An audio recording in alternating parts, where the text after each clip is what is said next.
नमस्ते दोस्तों, the different story में आपका स्वागत है। चलो शुरू करते हैं। भूतिया जंगल, बस्तर का रहस्य। भूमिका, अज्ञात से आया संदेश। दिल्ली में अमन अब शांत जीवन जी रहा था। झील की आत्मा वाली वीडियो अब तक लाखों बार देखी जा चुकी थी। लोग उसे भूतों का एक्सपर्ट कहने लगे थे। एक रात 3 बजे अमन के मेल बॉक्स में एक वीडियो आया। सब्जेक्ट, बस्तर का जंगल हमें निगल रहा है। मैसेज, मैं आदिवासी शिक्षक गोपाल हूँ।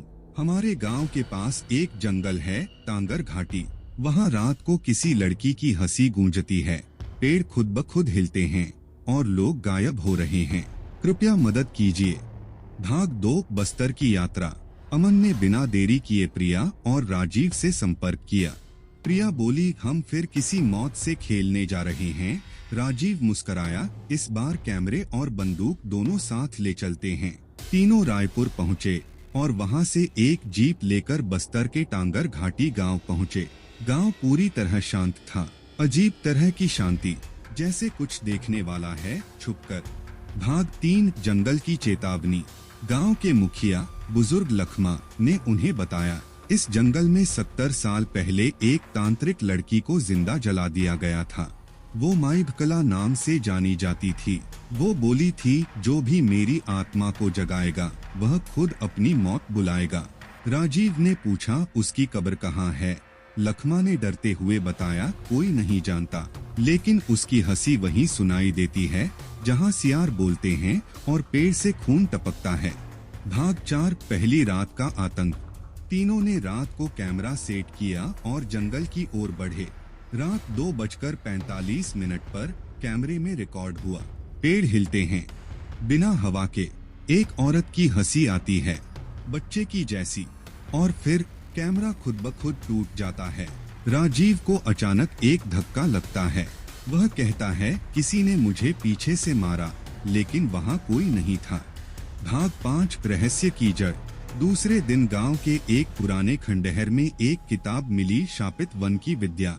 उसमें लिखा था, माइभकला तंत्र की महारानी थी। उसे जिंदा जलाने के बाद उसकी आत्मा ने जंगल को निगल लिया। जो भी उसका नाम 3 बार बोलेगा, उसका शरीर उसी रात पत्तों में बदल जाएगा। प्रिया घबरा गई, मैंने तो नाम 3 बार पढ़ दिया। भाग 6, भूतिया हमला। रात को प्रिया की आवाज बदल गई। उसकी आंखें सफेद हो गईं। वो अचानक बोलने लगी, मैं माइभकला हूँ, कौन आया है मेरे जंगल में? राजीव और अमन उसे पकड़कर बांधते हैं और मंत्र पढ़ते हैं, लेकिन जंगल हिल रहा है, पेड़ चिल्ला रहे हैं। अचानक एक पेड़ से खून टपकने लगता है और नीचे एक चुड़ैल का चेहरा बन जाता है। भाग 7, अग्नि यज्ञ और बलिदान। अमन को फिर याद आया, झील वाली संत ने एक बार ये भी कहा था, जहाँ आत्मा जलती है वहीं उसकी मुक्ति होती है। तीनों ने जंगल में यज्ञ करने का प्लान बनाया।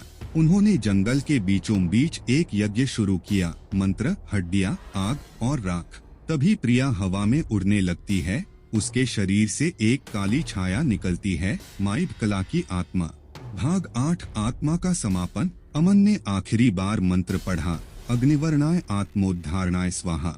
आत्मा चीखी, आग भड़की और जंगल में उजाला हो गया। सुबह होते ही जंगल शांत हो गया, हवा चलने लगी और प्रिया को होश आया।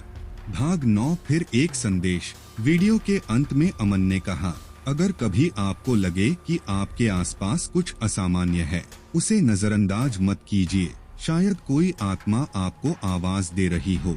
लेकिन 3 दिन बाद फिर एक मेल आया। सब्जेक्ट, राजस्थान के मंदिर में रात को कोई घंटी खुद बजती है और कोई आराध्या को पुकारता है।